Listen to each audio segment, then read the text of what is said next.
Welcome to Big Log. This is where we lived while recording Promised Land. Explore the log, check out the rooms, and click on various items. Share in our special moments while recording this record. The highs, the lows, the creation and the fun, the frustration and the darkness. When you're finished, you might also go out for a bit of fresh ocean air. But don't be surprised if you discover more than just a peaceful coastal forest.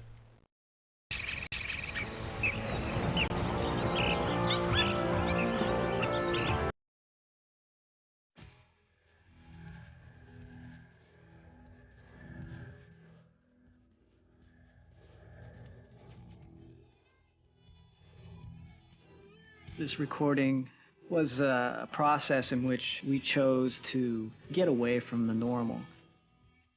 I think we wanted to step back into the shadows. It's where we are at, the stage of questioning. Our band is like this beast. It always changes. People that like to go to the headspace places that we create, we thought that they would find this interesting. This, my friends, is Big Log.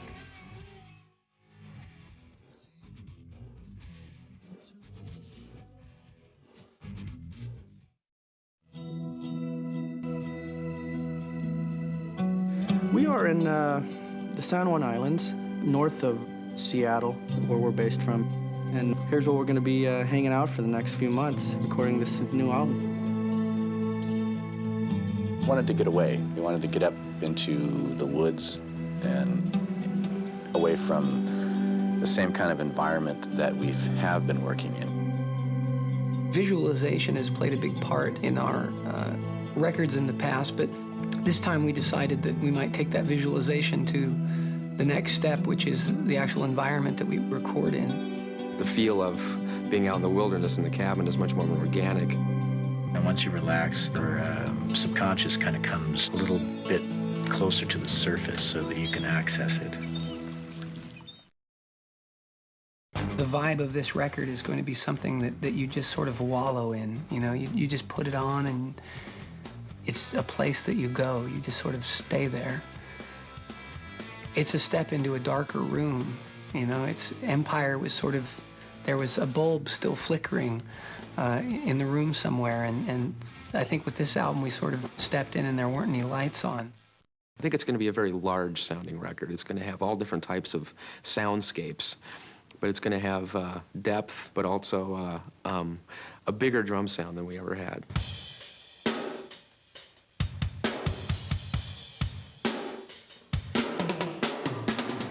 The control room is kind of the central brain, a recording studio. And that's the hub, and then everything else goes out in a finger format. There's different rooms around that you can record in and do things. And mine happens to be, you know, one of the farther rooms away. Maybe it's just because they don't want to hear how loud I am.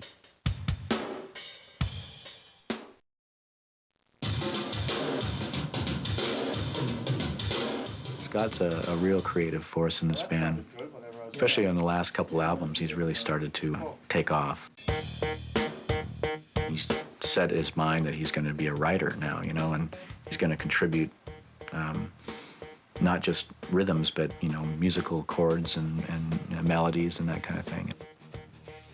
I think it's just come about on this record that I've had more input because I've needed to express myself. I was finding myself getting stuck in a hole by not getting out how I felt.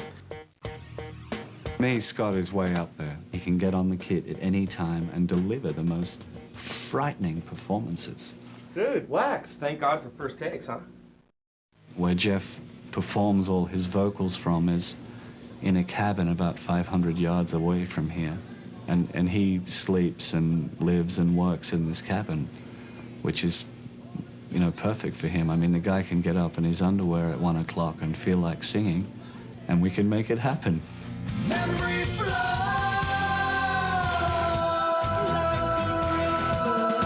That's really what Damaged is about, is recognizing where I've come from as a person and what's shaped me. And I guess through finding out who you are as a person or where you've been kind of helps you figure out where you're going to go. Because you know those drums tie in great too. It gets very intense when that sort of Oh, yeah. you know, that whole thing is great. Years ago when we met, I was probably 16 or something when I first met Jeff. He just struck me as a very intense individual. Everything's getting louder. The first time we got together, I think we wrote, you know, The Lady Wore Black or something. And, you know, it was a chemistry. So it builds to some sort of climax, have the vocals and the... Almost like a mantra going, you know, of voices. And this whole thing of building up and maybe weird sax bits and guitar spastic things, and it all just screaming up to some sort of silence at the end. Chris is a great one for bouncing ideas off of. And he's a good communicator, a guy that you can come to and say, what if we did this? And he can say, he can understand what it is you're saying, and he can take it another step. It's a pretty tight little world here, this little Queensrÿche thing. You know, we've known each other for a long, long time, and we pride ourselves in pulling from within. The difference I'm talking about is that clearer tone to the softer, more muffled one. It's funny, on past projects, you know, working with James, he was pretty much playing the engineer role strictly. With this project, we brought him in as, first off, the engineer, but secondly, to bounce ideas off of, and he's really taken that role as, you know, co-producer on this record. And he's really throwing out ideas and shaping, and you know, he's become a really important sounding board for brainstorming. You know, we have rushes of adrenaline where we'll have an idea and brainstorm on something for 3 hours and then sit back and listen to what we've done for 3 hours and go, whoa, fantastic, we're there. Have you ever tried to live with 10 guys? Morning. It's boozing time, baby. It's another espresso morning. Breakfast of champions. That's right. Where's the beer? Does it smell like it? Smells like Jeffrey Dahmer's fridge. I eat this shit every morning. Szechuan shrimp, super hot. I need another beer. From the band's perspective, it's pretty easy because we've been on the road together for so many years, and we had to start out for the first couple of years doubling up in hotel rooms together, and so we're pretty used to living together. A tidy bunch. Fucking pigs. Mail call. Mail call. Well, look, I have a coupon good for one night of creative kissing. Very nice. Don't keep on thrashing it. The minute you see it start igniting, pull back. Because you've got ammo and stuff inside. Happy birthday to Ed! You didn't turn that off. You didn't see that.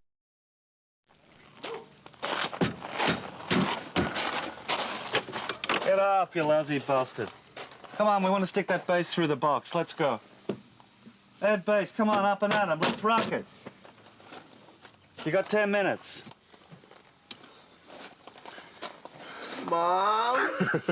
Unlike the other guys, Ed Bass will take mini vacations in between pre-production and recording. Because he's Ed Suave. Hey, how's my hair? Your hair's fine. Your eyes are bloodshot. You better close them before you bleed to death. It all kind of turns into a blur when I imagine hanging out with Ed, actually. It wasn't my idea. He's a guy that you can count on, you know, that he's going to be there. Stop it. And he's funny.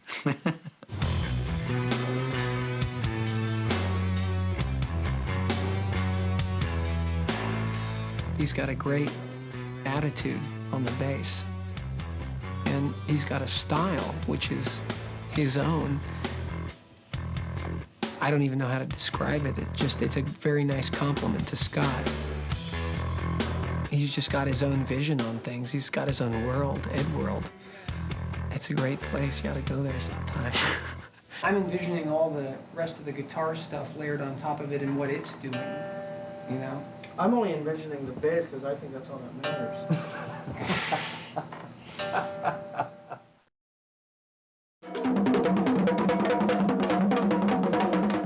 was really interesting. We just had a whim one day.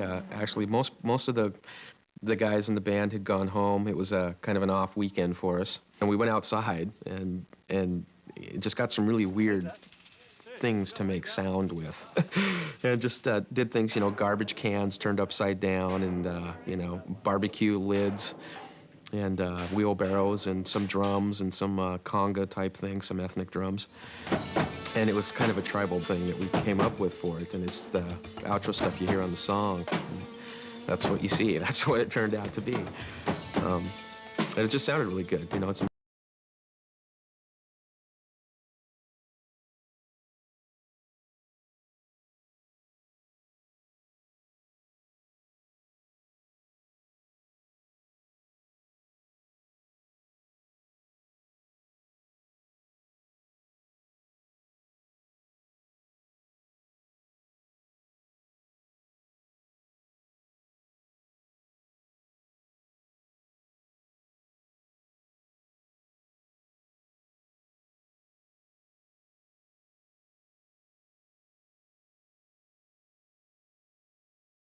where I've been, and partly realizing that what I thought was the pinnacle, or what I thought was the brass ring that was worth grabbing, is really not so great, that there's other things that are more important than success at what you do as a job.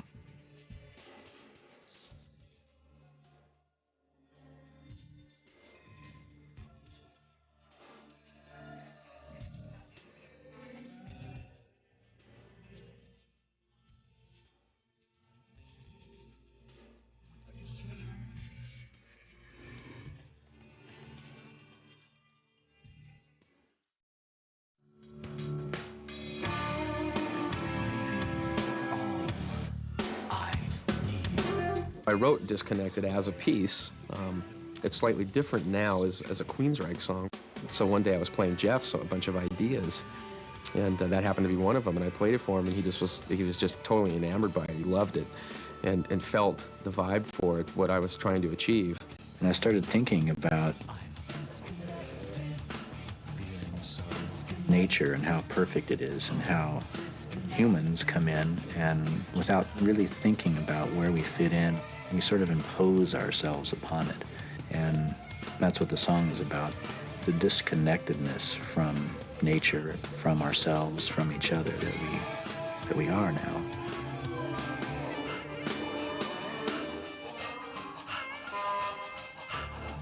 It's definitely twisted. This guitar really added a twisted feel. It's completely disturbing. That None of it makes have sense. the cool arpeggio. No, I just bridge forgot where it section, but was. yeah, it's It'll in be there. there. But what would you do the comp, James? Yeah. It sounds like organized chaos, doesn't it? Yeah. I think it's really good, man. It's perfect. It's great. You put the right cap on. It's much cooler than my original demo.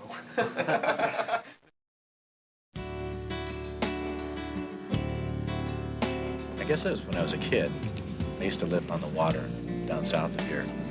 And my cousin and I used to go beachcombing all the time, especially after storms, because all kinds of great stuff washed up on the beach. And after one particular storm, a little dinghy ended up on the beach, which we confiscated for our very own. It was kind of wrecked, so we had to repair it, and stole some sheets from my grandma's linen closet, and made a sail.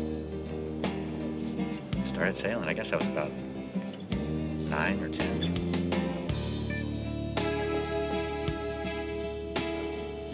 All kinds of things that are attractive about it. One, I like the solitude, peace and quiet that it offers. Actually, where we're going today, Blake Island, is where I wrote a lot of Empire. I just come over here and spend a few days anchored off the southwest side and play the tapes over and over again and pull out the old notepad. It was quite inspiring.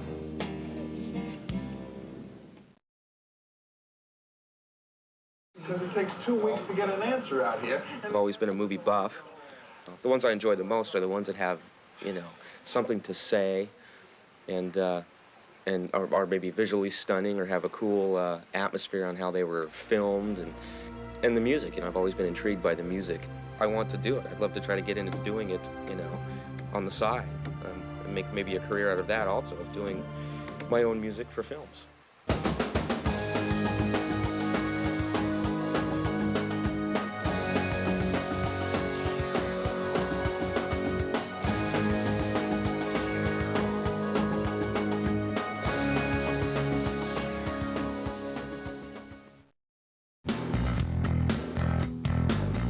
Whenever we have any time off, like in between albums or just getting off an extensive tour, the five of us, we all like to go out and do our own thing every once in a while. I myself like to jet ski as another source of general mayhem.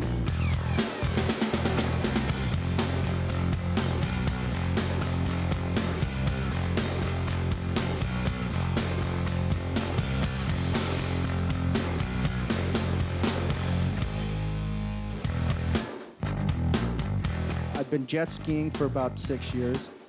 The excitement of getting on top of one of these watercrafts is just amazing. Yes, good morning. I'd like a standard weather briefing for Avia. Well, my grandfather used to own an airplane. He had a Cessna 172.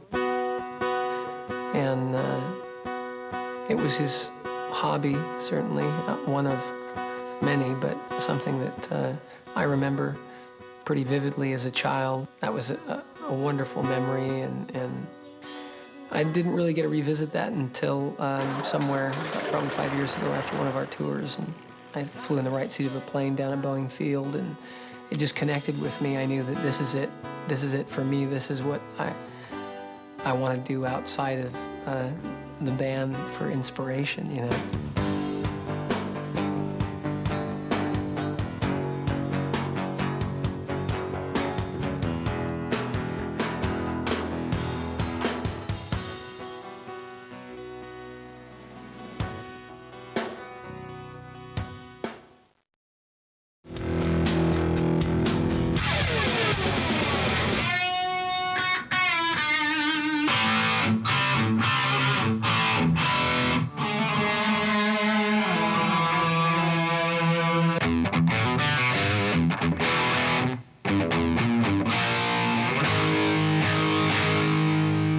Welcome to my world. I'm Michael, and I'm going to be showing to you some of my vintage guitars. First off, I'd like to say that I don't just hoard these. I don't buy them and stick them in a closet. I buy them for practical purposes, for enhancing our recordings. The first one I'm going to show you is a 54 Gold Top. This guitar is basically a lot of the rhythm tracks in the last couple of Queensrÿche records. My orange Gretsch Beast. That nice Western sound. This is a Fender Stratocaster 1962, and this is actually responsible for a lot of the clean sounds. Gibson Black Beauty. It's kind of a monster one. This is a 56. I gotta look on the back of these sometimes. This is a lap slide. D35 12 string. Pickup pops right out, so you can, whoa, a pick. Lovely, lovely green Dan Electro. Well, how's that, sports fans? What can I say? Man, if I have to mortgage my house, I gotta sell this. National Tricone.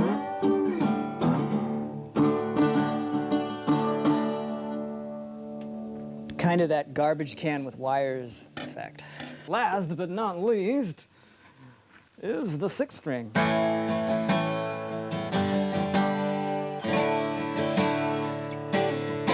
That's it. We'll let it fade, and I will be fading out shortly. You know, wealth and fame and all that is nice. I think I'm finding within myself that besides those things, I just want to be happy in what I do and have a creative outlet. And music is that. It's a really strange thing when people come up and they know a lot about you and you know nothing about them. You know, you don't really quite know what it's like until, you know, someone comes up and they start telling you things about yourself that maybe you hadn't thought about in a long time. And I don't know, it's kind of strange. But On the flip side of that, you know, I really do love and people that have taken the time to appreciate what it is that we do together and have found something about our chemistry that somehow touches their lives or that they can relate to means a lot. When I was younger and struggling, well, I'll put it this way. I am now what I used to hate. It's amazing.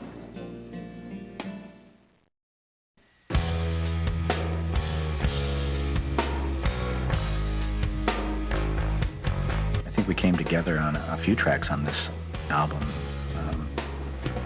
coming to everybody having a different vision, you know, and coming into it, and then working to make it a one vision sort of idea.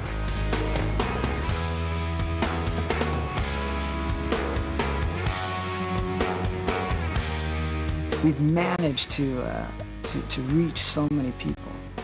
And I think, in a sense, that's the other part of this gig, but that's so great. You know, obviously we're doing, you know, the creative aspect for ourselves, we're writing for ourselves, but on the other hand, the other aspect is that we're reaching people. As long as we can keep the channels open and keep creating and communicating with our fans that are willing to open up and understand us, I think there will always be a road for us to follow.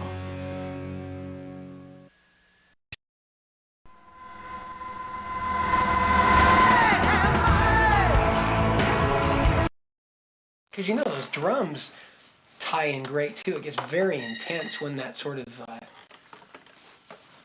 Oh, yeah. you know, that whole thing is great. Years ago when we met, I was probably 16 or something.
Welcome.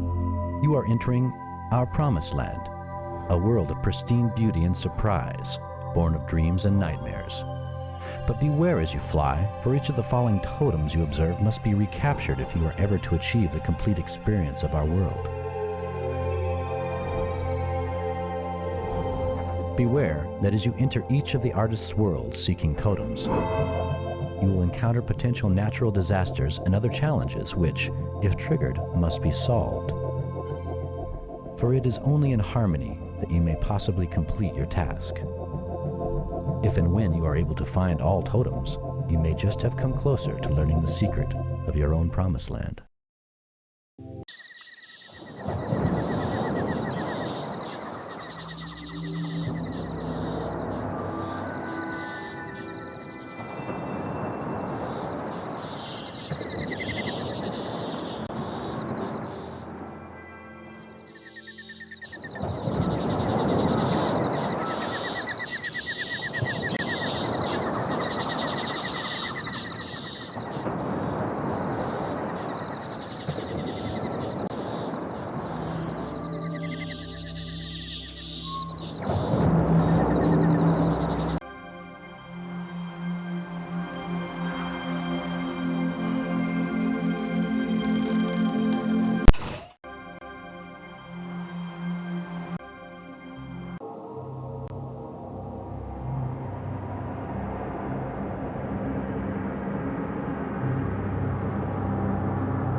Hey, are you enjoying this game so far?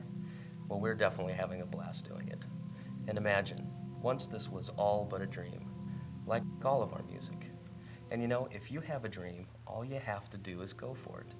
Make it real. And from your dreams come the most powerful and richest realities. Think of your dreams as fuel. Now, ain't that a hot thought?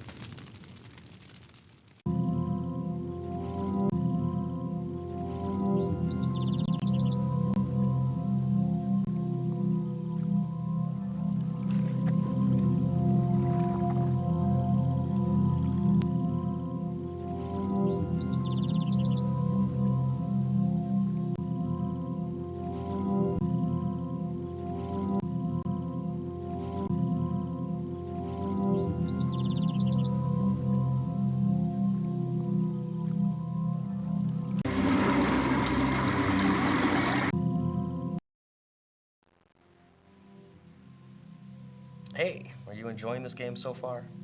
Well, we're definitely having a blast doing it. And imagine,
Do not enter. Repeat, do not enter. Do not enter. To do so will return this world and yourself to great peril.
Do not enter. Repeat.